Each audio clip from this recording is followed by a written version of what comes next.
Hi friends, one of the most important trucks we have is a fire truck.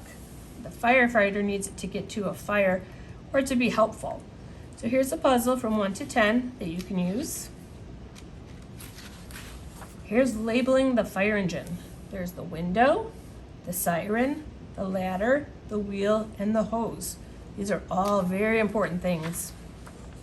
And here's a fire safety pattern. Cut out the items down here, and then you're going to make the pattern.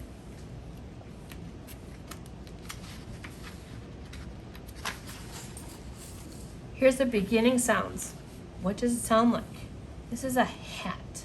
So start with a, that's not a h sound, t, t, not a T sound, H. So that's the beginning sound.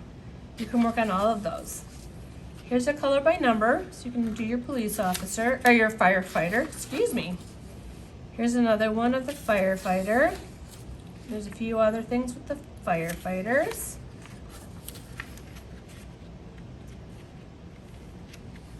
My pages are getting sticky.